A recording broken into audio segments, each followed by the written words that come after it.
One choice. One moment. One love story. Welcome to When He Chose Her. Enjoy the story. Who made this dish? The question cut through the restaurant like a bell in a silent church. Forks paused in midair. Crystal glasses stopped halfway to lips. Even the pianist in the corner missed a note. At Le Marquette, one of Manhattan's most expensive dining rooms, silence was rare. But when Nathaniel Cross spoke, silence usually obeyed. He sat alone near the floor-to-ceiling windows overlooking Park Avenue, wearing a charcoal suit that looked tailored by mathematics itself. His silver watch rested beside a folded linen napkin, catching the warm light of the chandeliers. At 39, Nathaniel had built a fortune large enough to move markets before breakfast. People called him brilliant, ruthless, impossible to impress. Tonight, for the first time in months, something had interrupted his routine. It was not a headline, not a merger, not a call from London. It was a plate of pasta. He looked down at the empty dish as if it had personally challenged him. Handmade tagliatelle, perfectly cut. A cream sauce so balanced it felt almost weightless. Lemon bright enough to wake the tongue. Black pepper warm enough to stay there. And mushrooms roasted with the patience of someone who understood timing better than most executives understood numbers. Nathaniel had eaten in Paris, Rome, Tokyo, Napa, Aspen. He had flown chefs across oceans for private dinners. Yet this simple off-menu plate had done what none of them had managed lately. It made him stop thinking. I asked a question, he said, calm but sharp. The manager nearly sprinted to the table. Of course, Mr. Cross. Our chef will be delighted to hear your compliments. Nathaniel's eyes lifted slowly. That wasn't a compliment. It was curiosity. Around the room, discreet glances floated like paper boats. Everyone knew who he was. Few knew what mood he was in. The manager forced a smile polished by years of expensive panic. Chef Bernard prepared our specials personally this evening. No, Nathaniel said, tapping one finger beside the plate. Who made this dish? The kitchen doors swung open. Chef Bernard emerged in a white coat, tall hat, and the expression of a man prepared to accept praise publicly. He adjusted his cuffs and approached with rehearsed humility. Mr. Cross, I am honored you enjoyed. Did you make it? Nathaniel interrupted. Bernard hesitated for half a breath. That half breath was enough. From the far side of the dining room, a quiet voice answered before he could. I did. Heads turned all at once. She stood beside the service station, holding a tray with 2 untouched sparkling waters. Black skirt, white button-down shirt, hair pinned back neatly. No jewelry except a plain silver ring on one finger. Clara Whitmore looked like what everyone assumed she was, another waitress blending into the machinery of elegance. But she did not shrink beneath 30 pairs of wealthy eyes. She simply set the tray down and walked forward. Nathaniel studied her with open disbelief. She couldn't have been more than 28. Calm posture, clear gray-blue eyes, no trace of nerves. You, he asked. Yes. You prepared this? Yes. Her voice was level, almost gentle. Chef Bernard over-reduced the sauce. I suggested a new batch. He said there wasn't time. So I made one. A nervous laugh escaped somewhere near the bar. Bernard turned crimson. That is not exactly. The mushrooms were also burning, Clara added politely. So I saved those 2. The laugh spread farther this time, quickly hidden behind napkins and wine glasses. Nathaniel leaned back in his chair. For years he had watched rooms bend around power. Tonight the room bent around her. And you're a waitress, he said. Among other things.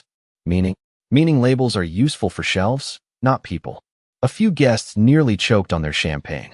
Chef Bernard looked ready to resign or faint, perhaps both. Nathaniel should have been annoyed. Most people performed for him, flattered him, feared him, sold themselves to him in polished little pieces. This woman had done none of it. Instead, she had corrected the room as casually as adjusting silverware. Sit, he said, gesturing to the empty chair across from him. I'm working, Clara replied. I can buy 10 minutes. That sounds expensive and lonely. The pianist missed. Another note. Even Nathaniel blinked. Then, unexpectedly, the corner of his mouth moved. Not a smile exactly. More like one remembering how. What would 10 minutes cost then, he asked. Clara glanced at the plate. For you? Learning to say thank you would be a strong start. She lifted the empty dish, balanced it on one hand, and turned toward the kitchen. Nathaniel watched her cross the room with the steady grace of someone who belonged wherever she chose to stand. He noticed guests pretending not to stare. He noticed Bernard disappearing through the doors. He noticed, most of all, that for the first time in years, he was interested in something no money had arranged. The manager approached carefully.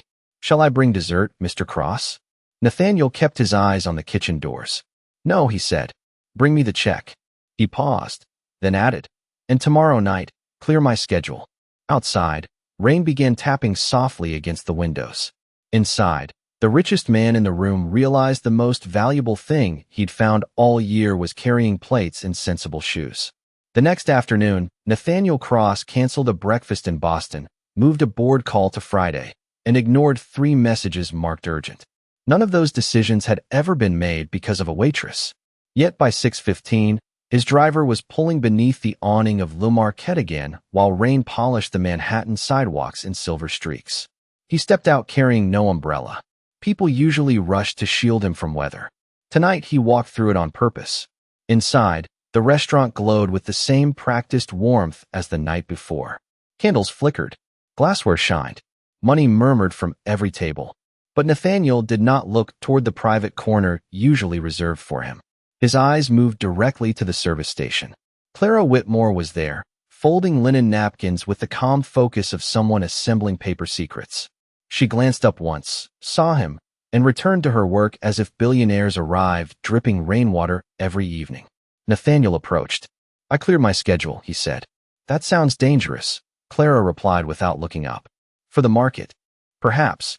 For your ego, definitely." He almost smiled again. "I came to accept your terms." "My terms?" "Learning to say thank you." She placed the final napkin in a perfect stack. "Have you practiced?" Nathaniel straightened slightly. "Thank you. That was decent," she said. A little overconfident on the first syllable. A server nearby coughed into his sleeve to hide a laugh. Nathaniel lowered his voice. "I want dinner tomorrow night." "You cook?" "I host." "No," the answer landed instantly. No hesitation. No negotiation. Just one clean word. Nathaniel was not accustomed to hearing it. "You did not even ask where." People who begin with what they want usually end in disappointment. "I pay well." That sentence explains more than you think. She lifted a tray and stepped past him. Nathaniel followed, surprising himself. "Name your price." Clara stopped near table 12 and turned slowly. There it is again. What? The belief that every door has a keypad. She set down 2 salads before the guests noticed anything unusual. Then she faced him fully. Some doors open with respect. Some with patience. Some stay closed because they should. The couple at table 12 suddenly became fascinated with their breadbasket. Nathaniel folded his arms. "You enjoy lecturing strangers?" "Only the wealthy ones. They tip better afterward." He laughed before he could stop himself. It was brief, low, and startling enough that the bartender looked over. Clara noticed too. "There," she said quietly. That sounded human. Before he could answer, Chef Bernard stormed from the kitchen carrying fury like an accessory. "Miss Whitmore, perhaps less conversation and more service." Clara did not flinch. "Of course, Chef." Bernard turned to Nathaniel with a brittle smile. "Mr. Cross, I have prepared a truffle tasting menu tonight if you would allow me to restore your confidence in the kitchen." Nathaniel kept his eyes on Clara. "I did not lose confidence in the kitchen." Bernard's smile tightened. "Excellent. I lost confidence in management." The bartender dropped a spoon. Bernard inhaled sharply and retreated through the kitchen doors with the speed of a man remembering several urgent tasks. Clara sighed. Now he will ruin a sauce out of spite. "Does he always dislike competence?" Nathaniel asked. "Only when it arrives wearing comfortable shoes." He studied her for a moment. "Come tomorrow night." "My penthouse." 8 o'clock. Still no. "Why?" Clara reached for a water pitcher. "Because you are inviting a performance, not a person." "That is not true." "Then tell me one thing about me that has nothing to do with cooking." Nathaniel opened his mouth, closed it. He knew her name, her posture, her ability to insult him elegantly. None of it felt sufficient. Clara gave a small nod. "Exactly." She moved away to refill glasses. Nathaniel stood still, annoyed for reasons he could not fully defend. By 9 o'clock he had ignored his menu, forgotten his phone, and watched Clara navigate the room with impossible efficiency. She calmed a demanding guest with one sentence. fixed a wobbling table using a folded coaster, carried 4 entrees at once without seeming hurried. She belonged to no one and nothing in the room, yet somehow held the rhythm of all of it. When he finally asked for the check, she brought it in a leather folder. Inside was the bill and a handwritten note on plain receipt paper. If you truly want dinner, come where ingredients are bought, not displayed. 6:30 tomorrow morning. Union Square Green Market. Wear shoes you can regret. Nathaniel looked up. You are giving orders now? No, Clara said. I am testing curiosity. And if I do not come, then you wanted entertainment. She started to leave, then paused. And Mr. Cross? Yes. Leave the watch at home. His hand instinctively touched the expensive metal at his wrist. Why? Because tomatoes do not care what time it is. She walked away before he could answer. Nathaniel stared at the note, then at the rain beyond the windows. For years people had rearranged themselves around his schedule. Now he was considering waking before sunrise because a waitress had challenged his sincerity with produce. He slipped the note into his pocket like something valuable. At 5:45 the next morning, for the first time in a decade, Nathaniel Cross set his own alarm. At 6:28 in the morning, Nathaniel Cross stood in Union Square wearing dark jeans, an expensive sweater, and a pair of sneakers that had never met dirt. The city was still stretching awake. Steam rose from street grates. Delivery trucks rumbled past sleepy cyclists. Somewhere nearby, coffee beans were being ground with moral seriousness. Nathaniel checked his phone, then remembered the note, and slid it back into his pocket. No watch, no assistant, no driver hovering 3 feet away. Just cold April air and a growing suspicion that he had been manipulated by vegetables. You are early, Clara said behind him. He turned too quickly, annoyed that she had startled him. She wore a navy coat, wool scarf, and boots that looked chosen for weather instead of status. Her hair was loose this time, moving lightly in the breeze. Without the restaurant uniform, she seemed less hidden and somehow more impossible to categorize. I am punctual, Nathaniel said. You are competitive, Clara corrected. Different condition. She handed him a canvas tote bag. Carry this. He looked at it. You brought me here to become luggage. Do not worry. We will start with herbs and work our way up to character. Then she walked into the market crowd, and Nathaniel followed like a man whose pride had misplaced itself. The green market was already alive. Farmers arranged apples in careful pyramids. Bakers stacked crusty loaves still warm enough to fog their paper bags. Buckets of tulips flashed yellow and red against gray morning light. Clara moved through it all with easy certainty, greeting vendors by name. Morning, Luis. Your spinach looks smug today, Marisol. Frank, those strawberries are too pretty. What are they hiding? People smiled when they saw her. Real smiles. The kind not purchased by networking. Nathaniel noticed how quickly they trusted her. He also noticed they barely cared who he was. Try this, Clara said, pressing a slice of pear into his hand. He tasted it. Sweet, bright, unexpectedly floral. Good, she asked. Very. Say thank you. Nathaniel looked at the elderly farmer behind a crate. Thank you. The farmer shrugged. Buy 2 pounds and I will believe. You. Clara laughed openly. Nathaniel found himself buying 4. At the mushroom stall, Clara examined each basket with the concentration of a jeweler. These, she said, choosing oyster mushrooms. Why those? He asked. Because they smell like rain and patience. That is not an answer. It is if you cook. She dropped them into his tote. At the tomato stand, Nathaniel reached automatically for the largest ones. Clara tapped his wrist. Those are for people who decorate kitchens. She chose smaller heirlooms, misshapen and fragrant. These are for people who eat. You insult produce buyers often? Only when they deserve it. They stopped for coffee from a cart. Nathaniel paid before she could object. Clara accepted the cup, but narrowed her eyes. That was strategic generosity. It was coffee. With billionaires, there is usually a memo attached. He should have argued. Instead, he watched a strand of hair catch in the wind as she blew across the lid of her cup. Something unfamiliar and inconvenient moved quietly through him. At 7:15, his phone rang. He ignored it. Then it rang again. Then again. Clara glanced sideways. That sounds expensive. It is my chief operating officer.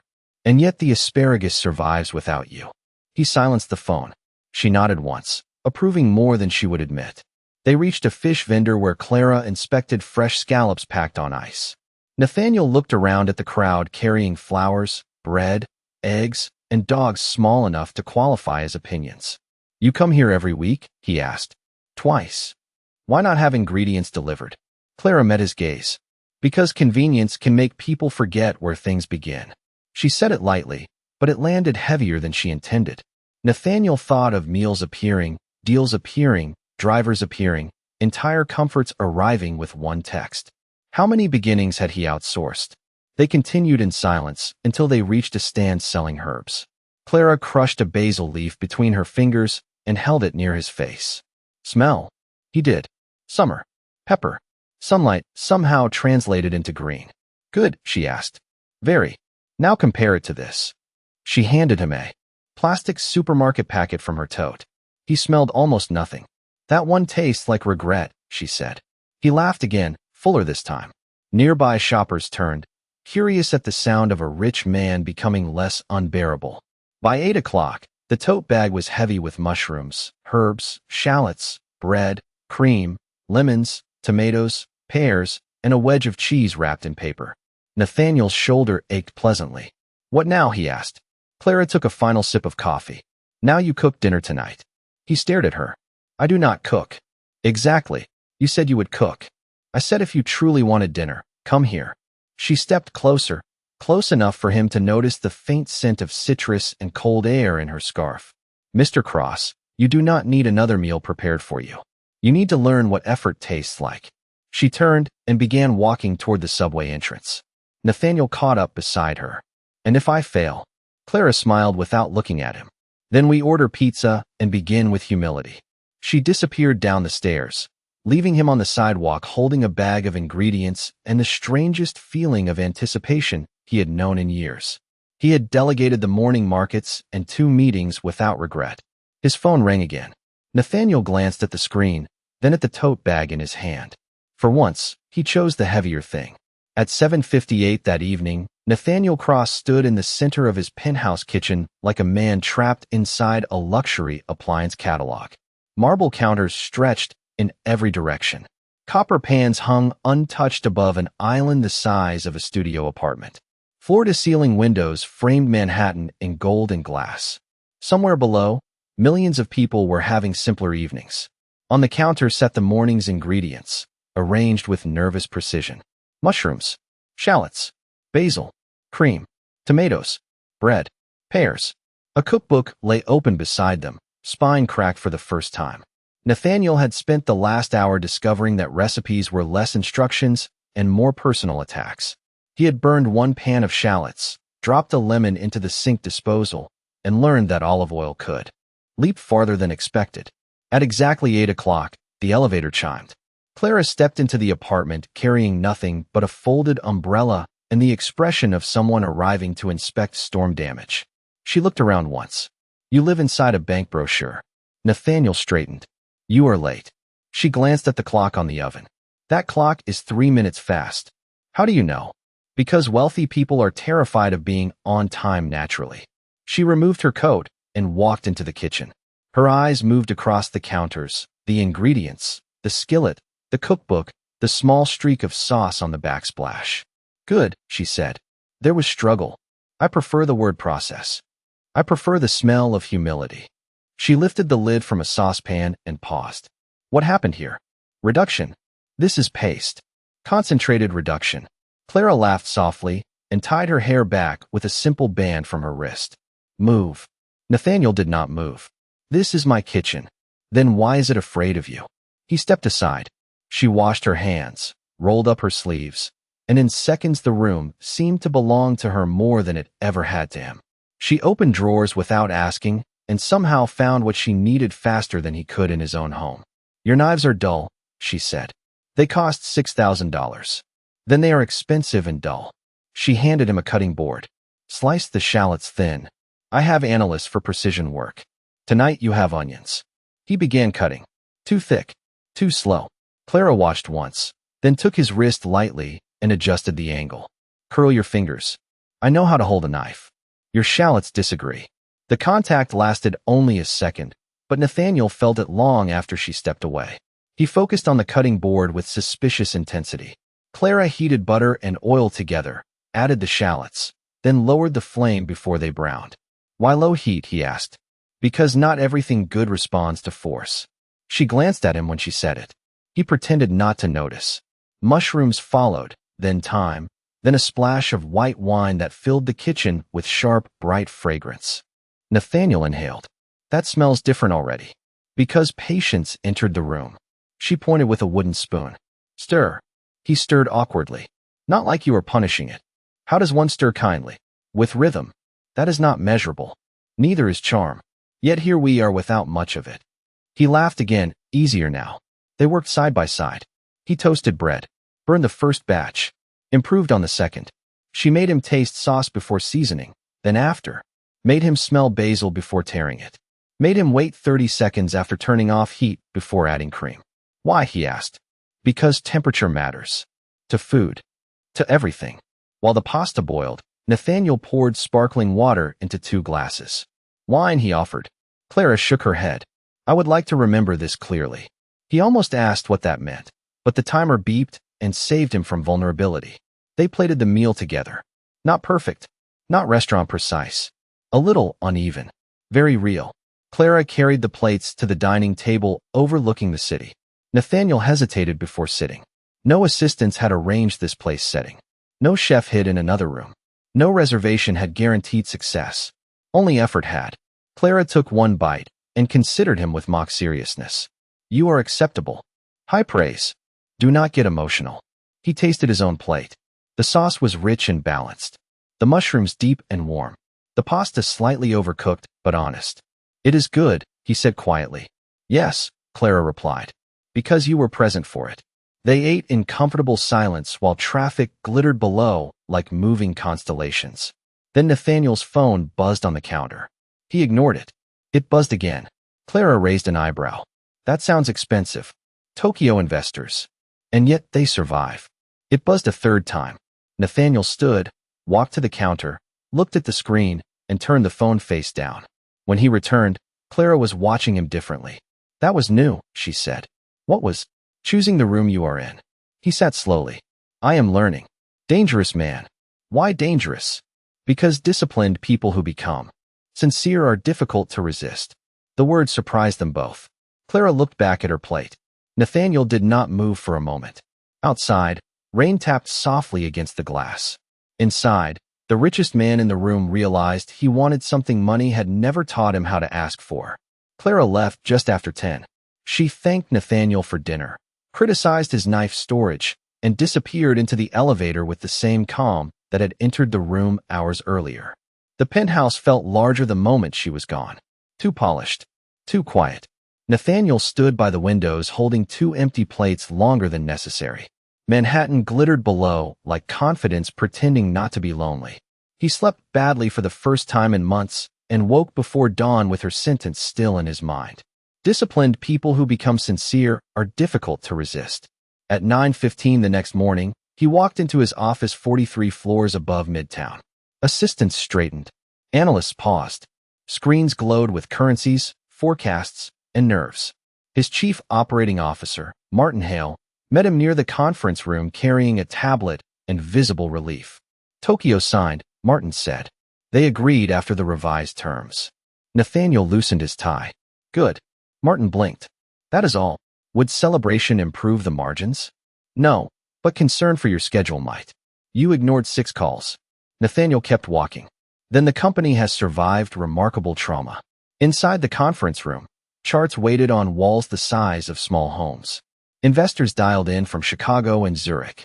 Nathaniel usually entered these rooms like weather. Today he noticed the stale pastries, the overbrewed coffee, the way everyone spoke quickly because no one was saying anything human. Halfway through a discussion on acquisition targets, his attention drifted to the catering tray. Rubbery eggs, dry croissants, fruit cut too early. He thought of basil crushed between Clara's fingers. He thought of butter melting low and slow. Mr. Cross, Martin asked carefully, you have not commented on the Denver numbers. Nathaniel looked up. Sell the Denver numbers. There are no Denver numbers. Then create some and sell those too. The room laughed nervously. He did not. By noon, He had rescheduled 2 meetings and canceled lunch with a senator who enjoyed hearing himself described as practical. Instead, he found himself standing outside Le Marquette hours before dinner service. The dining room was dark except for staff polishing glassware. Clara, however, was not there. Chef Bernard emerged from the kitchen carrying authority and a towel. "We are closed until 5, Mr. Cross." Nathaniel glanced past him. "I am not here to eat." Bernard's mouth tightened. "How unusual. I am looking for Miss Whitmore." "Then you are looking in the wrong room." Bernard moved to leave, then paused. "She only works evenings 3 nights a week." "Only. Some people have lives outside paying guests." Nathaniel studied him. "You dislike her."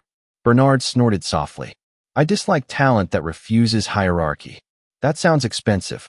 Bernard almost smiled despite himself. "She is at St. Anne's today?" "Uptown. A church. Community kitchen." He wiped his hands. "She cooks there for families every Thursday.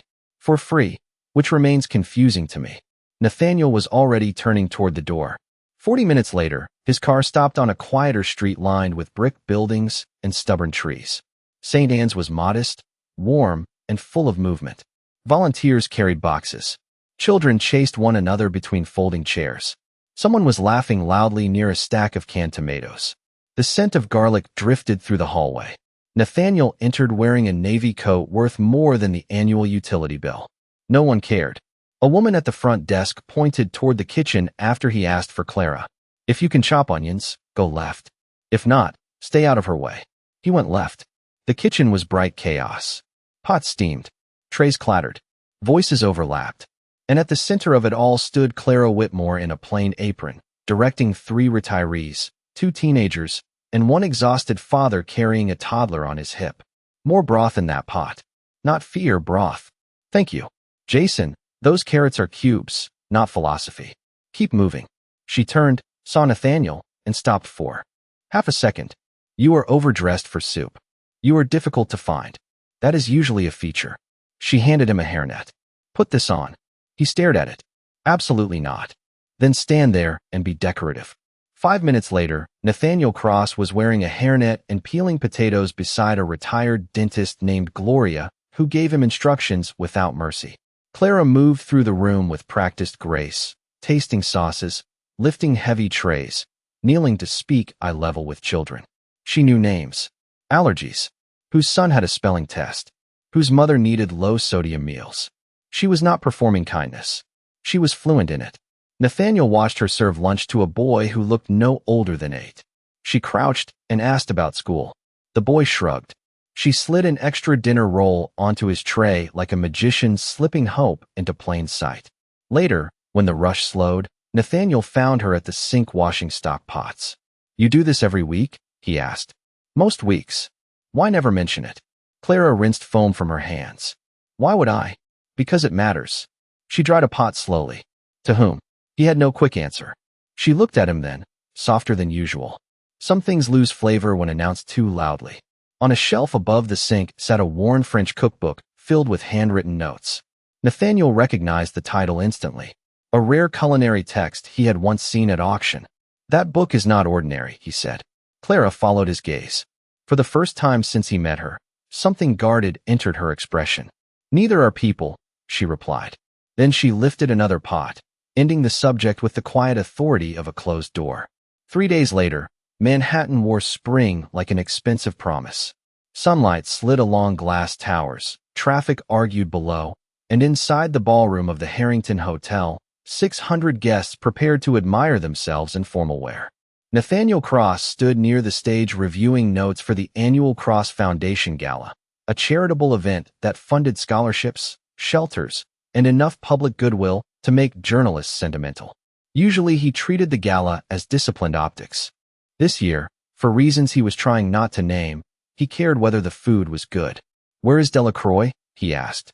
Martin Hale checked his tablet and went pale in stages. "Our headline chef's flight from Paris was diverted to Montreal." Nathaniel looked up slowly. "Then bring in the backup." The backup accepted another event after hearing the delay. "The local team?" Martin swallowed. "Food poisoning at the commissary. Half the staff is out. Around them, florists adjusted centerpieces taller than logic." A jazz trio tuned instruments no one was ready to hear. Donors in black tie drifted toward the reception room, carrying expectations sharpened by wealth. Nathaniel's jaw tightened. We have 90 minutes. I am aware. Then stop narrating and solve it. Martin lowered his voice.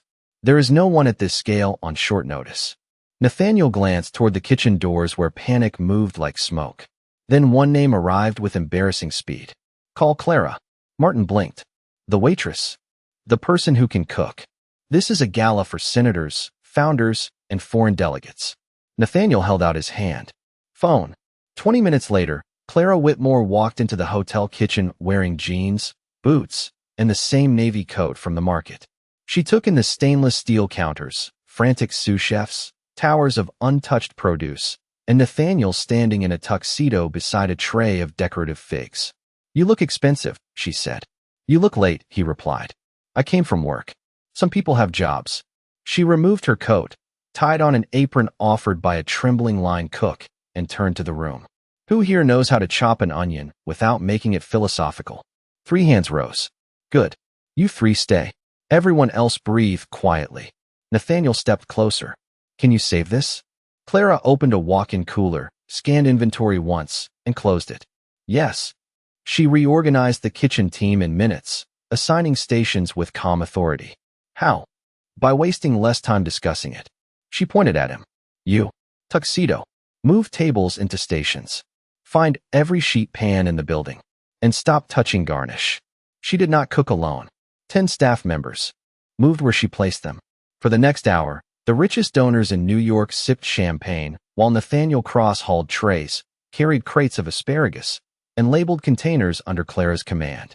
He had negotiated billion-dollar mergers with less urgency.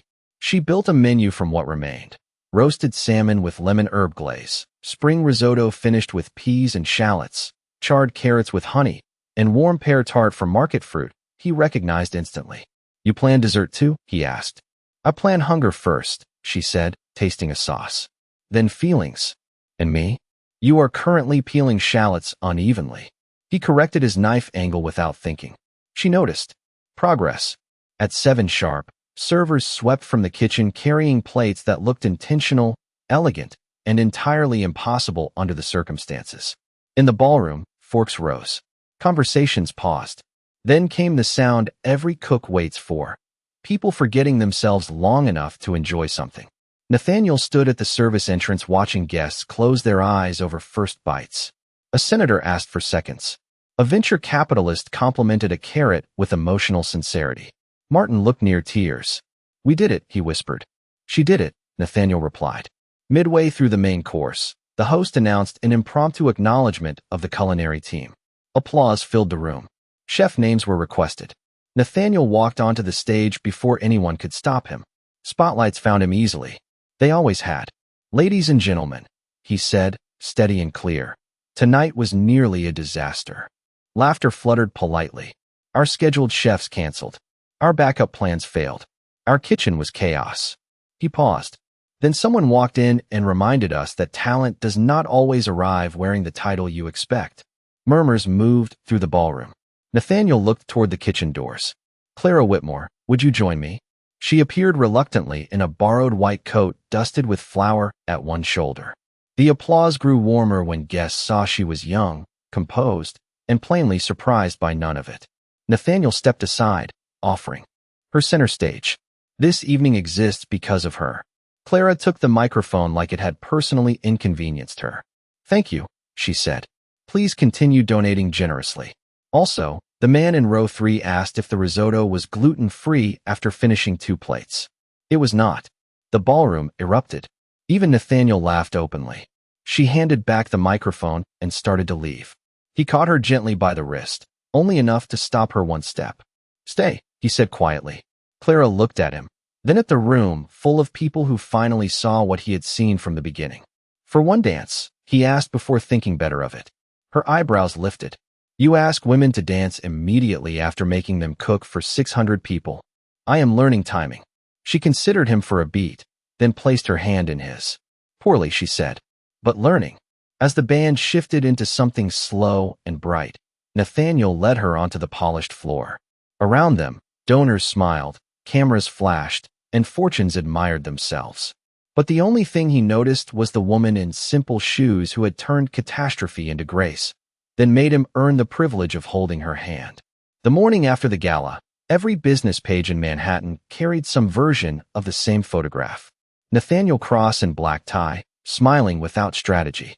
Clara Whitmore beside him in a flour-dusted chef coat, looking unimpressed by applause. Headlines called it charming. Financial blogs called it unusual. Society columns called it suspicious. Nathaniel called it Tuesday and asked his assistant to cancel 3 interviews. By noon, Le Marquette was busier than usual. Diners wanted the mysterious waitress. Influencers wanted photos. One hedge fund manager asked if Clara consulted privately for dinner parties. She replied that she did not work with men who described themselves as disruptive. Nathaniel arrived just before lunch and found her carrying 2 bowls of soup through the dining room with the calm of a person ignoring nonsense professionally. "You are trending," he said. Clara did not slow down. "I recommend rest and hydration. I mean online." "I know what you meant." I chose the better answer. She set down the bowls and returned. "Why are you here?" "I thought perhaps we could have lunch." "You are in a restaurant. Your instincts improve." "With you." Clara considered him. "I am working. Then after your shift." "I finish at 4. "I will wait." "That sounds wasteful." "I own time poorly and in large amounts." She almost smiled. 4:15. "There is a burger place 6 blocks south. If you complain once, I leave." At 4:14, Nathaniel Cross stood outside a narrow diner with neon letters missing 2 bulbs. Inside smelled like onions, fries, and honesty. Clara was already in a booth by the window, reading a paperback with one hand and drinking iced tea with the other. Nathaniel slid in across from her, carefully avoiding the sticky corner of the table. "This place has 1 star online," he said. "Excellent," Clara replied. "Then expectations are finally realistic." A waitress with pink hair dropped menus. "You the rich guy from the paper?" Nathaniel blinked. "Apparently." "Good. Tip like 1. She walked away. Clara sipped her tea. "I like her." He ordered a cheeseburger, fries, and a chocolate shake after Clara informed him that salads here were a cry for help. When the food arrived, he stared at the burger wrapped in paper. "Use your hands," Clara said. "I know how burgers work." 2 minutes later, ketchup touched the cuff of a shirt that cost more than the monthly rent of several apartments. Clara laughed so hard she had to set down her fries. "You planned this." "I planned gravity." He laughed too, surprising himself less now. They talked for an hour. Not about markets or mergers. About favorite smells. Rain on pavement for him. Butter in a pan for her. About first jobs. Lawn mowing for him. Dishwashing for her. About fear. Irrelevance for him. Becoming hard for her. Some truths arrived easier over cheap fries than expensive wine. After lunch, Clara led him through streets he usually crossed behind tinted glass. They bought peaches from a sidewalk stand. Shared roasted nuts from a paper cone. Sat in Washington Square Park while a saxophone player argued beautifully with the wind. Nathaniel's phone rang 6 times. He turned it off after the second. Clara noticed and said nothing, which felt kinder than praise. Near sunset, she stopped outside a laundromat. "I need 10 minutes. "For what?" "Life." She carried in a canvas bag of folded uniforms and quarters. Nathaniel followed. "You do laundry here?" "No. I came for the jazz ambience." Machines hummed in warm rows. A toddler danced near detergent. An elderly man read horse racing forms with sacred concentration. Clara loaded 2 washers. Nathaniel watched, then rolled up his sleeves. "Show me. You want to help?" "I am learning effort tastes better when shared." She handed him soap without comment. They sat on plastic chairs while clothes spun behind glass circles of foam. "This may be the strangest place you have taken me," he said. "You think I am taking you places? Am I mistaken?" Clara looked ahead. "That depends. Are you arriving?" The question settled quietly between them. He could have answered with charm, with confidence, with practice lines polished by easier years. Instead, he said the truth. "I am trying." She nodded once. "I know." When the dryers finished, they folded shirts together on a metal table. Nathaniel's folds were terrible. Clara refolded each one without mercy. Outside, evening lights warmed the avenue. He walked her to the subway entrance. People moved around them carrying groceries, backpacks, fatigue, ordinary hope. "Dinner tomorrow?" he asked. "You just ate twice." "That is not what I meant." Clara looked at him for a long moment. Maybe. You enjoy uncertainty. No, she said softly. I enjoy sincerity, proving it can survive inconvenience. A downtown train thundered below. She stepped backward toward the stairs. Wear normal clothes tomorrow, she added. Today these were normal clothes. Exactly. Then she was gone. Nathaniel stood on the sidewalk smiling at a subway entrance like a man who had just been handed no guarantee and valued it more than certainty. For years he had collected access, privilege, influence, and rooms that opened at his approach. Yet nothing had felt as valuable as a maybe from a woman carrying clean aprons home. The next evening, Nathaniel wore dark jeans, a plain navy jacket, and shoes Clara had once described as almost acceptable. He arrived at Le Marquette at 4 sharp carrying no flowers, no gifts, and no assumptions. Clara was not there. The dining room buzzed with pre-service motion. Glasses were polished. Candles were trimmed. Chef Bernard barked at parsley as if it had disappointed him personally. Nathaniel waited 10 minutes, then 20. At 4:30, the manager approached with the careful face people used around money and funerals. Mr. Cross, Miss Whitmore asked me to give you this. It was a folded note on receipt paper. Family emergency. Had to leave early. Do not look offended. It is unattractive. Nathaniel read it twice. Is she all right? The manager lowered his voice. Her mother was taken to St. Vincent's this afternoon. That is all I know. Nathaniel was already walking toward the door. Rain had begun again, thin and cold, turning sidewalks reflective. By the time he reached the hospital lobby, his jacket was damp at the shoulders. St. Vincent's smelled of coffee, disinfectant, and patient courage. Families sat in plastic chairs carrying worry in different languages. Nathaniel moved to the desk. Clara Whitmore. The nurse glanced at him, then toward the elevators. 4th floor waiting area. He found her beside a vending machine that looked older than optimism. Clara sat with elbows on knees, hands clasped, eyes fixed on nothing. She wore the same black slacks from work and no coat. For the first time since he met her, she looked tired enough to forget hiding it. Nathaniel stopped a few feet away. You did not come to dinner, he said softly. Clara looked up, then gave a small breath that was almost a laugh. Strong opening. He sat beside her. How is she? Stable now. Dehydration and exhaustion. She pushes too hard, then pretends biology is optional. Can I help? Unless you are secretly a cardiologist, unlikely. They sat in silence while an elevator opened and closed somewhere down the hall. Rain tapped faintly against the windows. You came, Clara said after a moment. Of course. Many people say that phrase only when it costs nothing. Nathaniel looked at the vending machine. I am learning expensive things are not always valuable. She studied him quietly. You look wet. You look worried. That is less flattering. He stood. Have you eaten? No. Then I will solve the only problem I understand. 10 minutes later, he returned carrying 2 hospital coffees, a turkey sandwich, a banana, and crackers purchased with the determination of a man used to hostile negotiations. Clara stared at the tray. This may be the saddest meal in Manhattan. I fought for the good crackers. She smiled despite herself and accepted the coffee. They shared the sandwich cut badly by plastic knife. He peeled the banana and handed her half.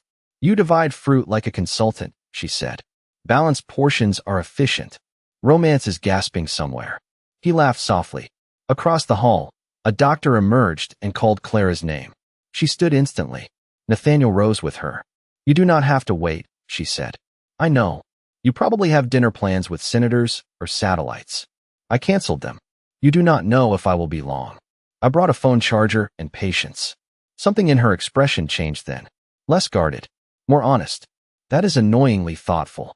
She followed the doctor into a room. 20 minutes later she returned, eyes brighter. She is resting. They want to keep her overnight. Nathaniel exhaled before realizing he had been holding breath that was not technically his. Good. Clara sat again, slower this time. You never asked. Asked what? Why I work 2 jobs. Why I left school. Why I pretend I am less than I am. Nathaniel leaned back in the plastic chair. You would tell me if you wanted to. She looked at her hands. My mother got sick 3 years ago. I was in Paris at culinary school. Best program of my life.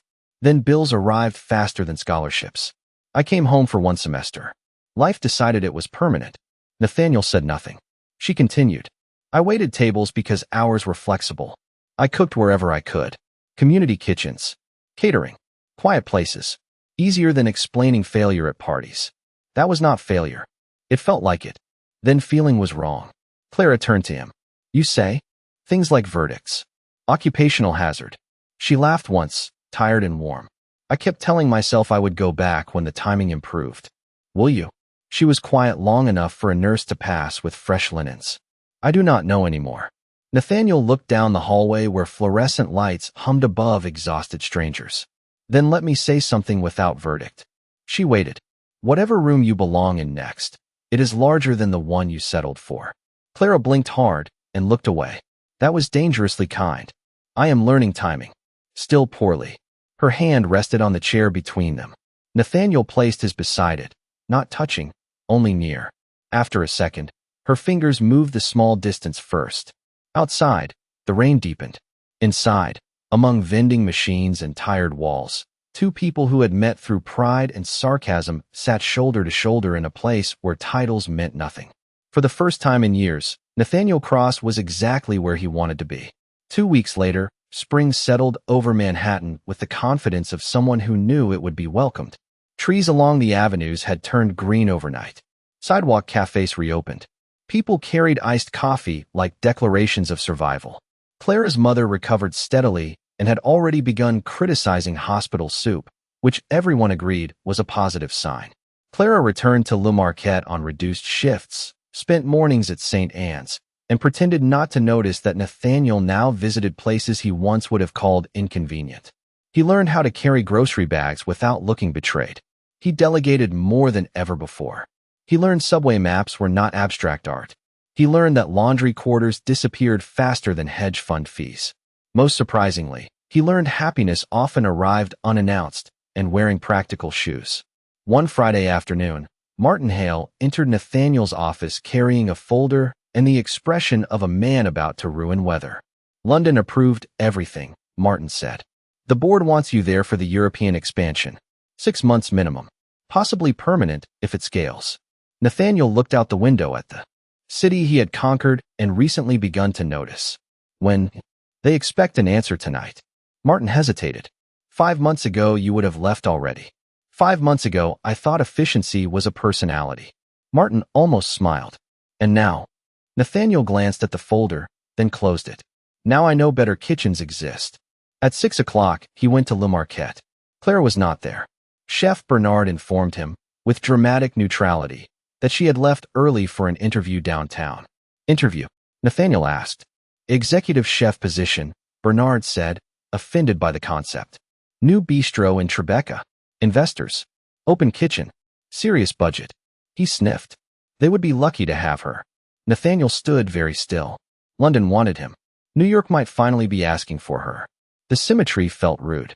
He found Clara an hour later standing outside a renovated corner space on a cobblestone street, studying blueprints taped to the window. The sign above the door had been removed.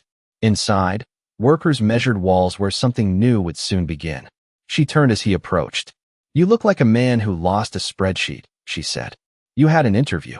You sound like a man who checked with Bernard. He weaponizes information. Clara smiled faintly. They offered me the job. Congratulations. The word came out polished and useless. She studied him. Thank you. Neither spoke for a moment. Taxis passed. Someone laughed across the street. Evening light turned the empty space behind the glass into gold. I received an offer too, Nathaniel said. London. Oh. She nodded once. Very shiny. Very large. Very lonely. He looked at her. Possibly. Clara folded her arms against the breeze. You should go if it is what you want. And you should take this place if it is what you want. That is annoyingly mature. I am trying something new. She looked back through the window. I used to think life was one door at a time. Choose wrong. Lose everything. And now I think some doors wait until you become the person who can open them. Nathaniel stepped closer. Clara. She turned. I have spent years buying access, leverage, certainty, speed. Then, you handed me a tote bag and insulted my shoes. A formative season for you. Since meeting you, food tastes different. Rooms feel smaller when you are not in them. Success sounds louder and means less. He took a breath he had not rehearsed. I do not know if I should go to London. I only know I do not want a future that excludes you by default. Clara's eyes softened, though her voice stayed steady. That is the least billionaire sentence you have ever spoken. I have more. Dangerous. Dinner was never what I wanted. He moved one step closer. I wanted another chance to ask properly. The city seemed to lower its volume around them. Ask what? She said quietly. Whether you would let me be in your life honestly. Imperfectly. Repeatedly. Whether in New York, London, or a laundromat. Whether this is already love, and we should stop pretending it is scheduling. Clara stared at him for one heartbeat, then two. Your timing, she said softly, is finally improving. She took his hand and closed the distance herself. When she kissed him, it was gentle, certain, and entirely free of spectacle. A delivery driver whistled. Clara did not look away. For the record, she said, I was already in love with you somewhere around the hospital crackers. Nathaniel laughed against her forehead. Those were premium crackers. They were terrible. 1 year later, the corner space in Tribeca glowed every night beneath a new sign. Cross and Whitmore Bistro.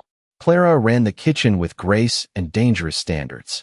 Nathaniel handled the business side only when invited, which was rare. On Thursdays they closed early to cook at St. Anne's. On Saturdays they visited the Green Market before sunrise. And on the menu, framed in quiet gold, one dish outsold everything else. Handmade tagliatelle with lemon cream, roasted mushrooms, and black pepper. Beside it, a single line read, the dish that changed everything. Some people spend their lives asking who made the meal. The lucky ones discover who changed the man. If this story touched your heart, please like this video, share it with someone who believes in true love, and let us know where you are watching from. Then please subscribe to When He Chose Her channel for more emotional stories about powerful men, extraordinary women, and life-changing moments. Turn on notifications so you never miss our next unforgettable story.